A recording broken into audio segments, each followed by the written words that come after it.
Assalamualaikum warahmatullahi wabarakatuh. Halo semua, perkenalkan nama saya Salva Febriani. Saya dari kelas 10 Perawat 1. Nah, kali ini saya akan menjelaskan tentang materi ciri-ciri makhluk hidup. Kalian udah penasaran gak sih ada berapa ciri-ciri makhluk hidup? Nah, jadi ciri-ciri makhluk hidup tuh ada 9 ya. Yang pertama ada berkembang biak, kedua bernafas, 3 beradaptasi, 4 peka terhadap rangsangan, 5 memerlukan nutrisi, 6 pertumbuhan dan perkembangan, 7 metabolisme, 8 mengeluarkan zat sisa, dan ke-9 bergerak.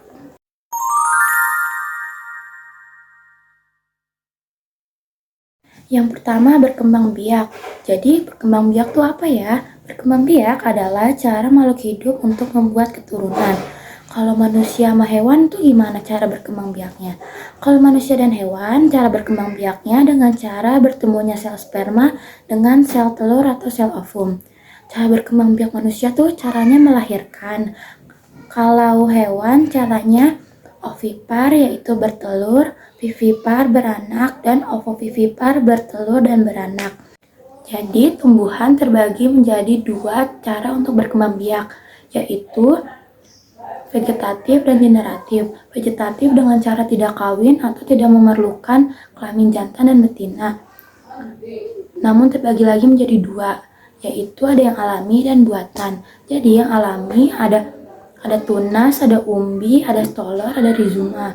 Kalau yang buatan ada stek, cangkuk, menempel, dan merunduk. Nah, kalau generatif, dia dilakukan dengan cara kawin atau memerlukan alat kelamin jantan dan betina. Nah, namun bagaimana caranya ya kalau berkembang biak dengan cara generatif? Jadi, tumbuhan berkembang biak dengan cara penyerbukan, yaitu jatuhnya serbuk sari jantan ke kepala putik betina.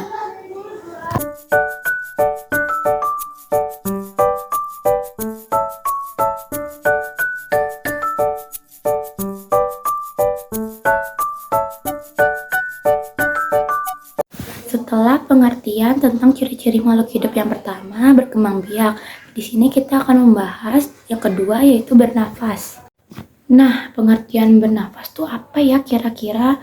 Jadi, bernafas adalah proses menghirup dan mengeluarkan. Kalau hewan dan manusia cara bernafasnya sama ya, dia menghirup oksigen atau O2, lalu manusia dan hewan mengeluarkan CO2 atau karbon dioksida. Nah, kalau tumbuhan gimana ya? Tumbuhan justru sebaliknya, yaitu tumbuhan menghirup CO2 lalu mengeluarkan O2. Nah, O2 itu yang dihirup oleh manusia dan hewan.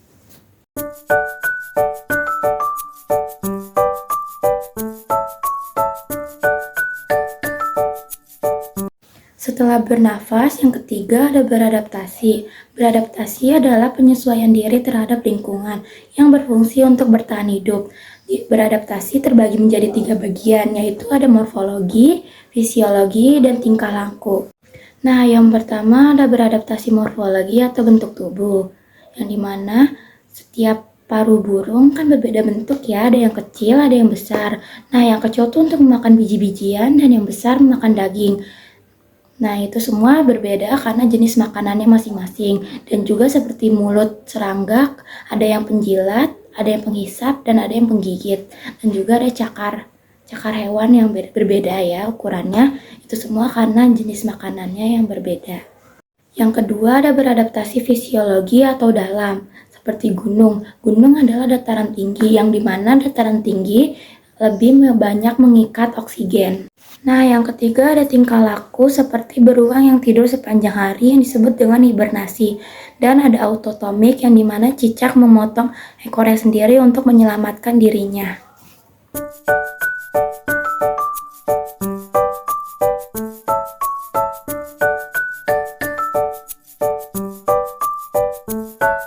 Yang keempat ada bergerak. Manusia bergerak dengan tulang dan otot, kaki dan tangan.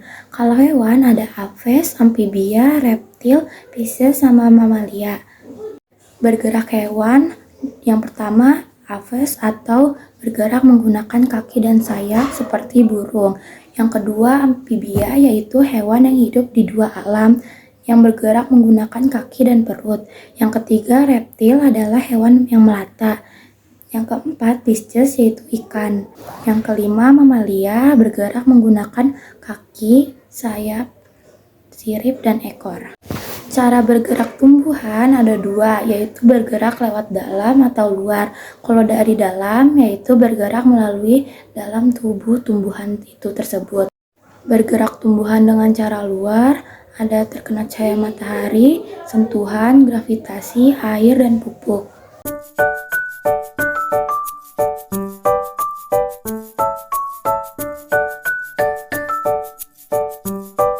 Yang kelima, ada pekat terhadap rangsangan. Pekat terhadap rangsangan atau iritabilitas merupakan kemampuan makhluk hidup untuk memberikan respon atau reaksi terhadap rangsangan yang diterimanya. Contoh pekat terhadap rangsangan pada hewan, yaitu seekor anjing yang memiliki penciuman yang tajam sehingga dapat melacak apapun yang ada di sekitarnya. Kalau manusia saat suhu panas, maka tubuh manusia akan mengeluarkan keringat. Kalau tumbuhan, yaitu seperti tumbuhan putri malu, yang dimana ketika ada sentuhan, dia akan menutup dirinya.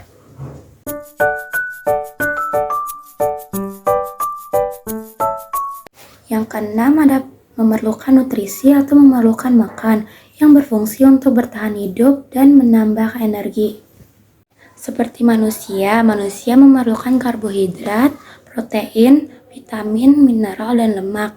Kalau hewan, dia membutuhkan herbivora atau tumbuhan, karnivora daging, omnivora segalanya, dan insektivora serangga. Tumbuhan ada dua, yaitu organisme heterotrof dan organisme autotrof. Organisme autotrof adalah dia dapat membuat makanannya sendiri, yaitu dengan cara proses fotosintesis. Organisme heterotrof yaitu membutuhkan organisme lain untuk membuat makanan, seperti tumbuhan Rafflesia.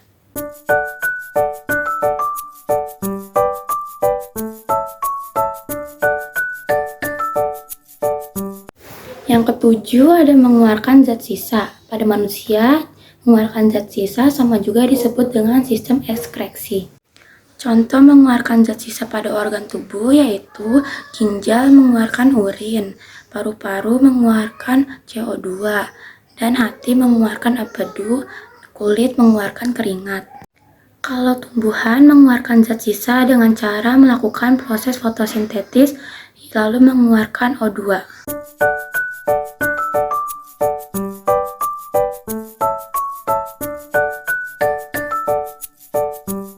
Jadi yang kedelapan ada pertumbuhan dan perkembangan. Pertumbuhan adalah pertambahan sel atau volume pada suatu makhluk hidup. Sifat dari pertumbuhan yaitu irreversible atau tidak dapat kembali ke bentuk awal, dan kuantitatif yaitu dapat dihitung. Pengertian dari perkembangan sendiri adalah proses menuju kedewasaan.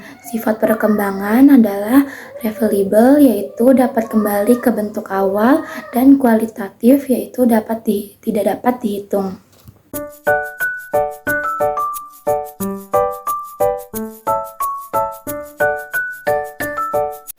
Yang kesembilan atau yang terakhir ada metabolisme. Metabolisme adalah proses kimia yang terjadi dalam suatu tubuh makhluk hidup. Contoh dari metabolisme ada dua, yaitu anabolisme dan katabolisme. Anabolisme adalah proses penyusunan suatu reaksi sederhana menjadi reaksi kompleks. Contohnya yaitu proses fotosintesis. Katabolisme adalah proses pembongkaran suatu reaksi kompleks menjadi reaksi sederhana. Contohnya pembongkaran glukosa menjadi ATP.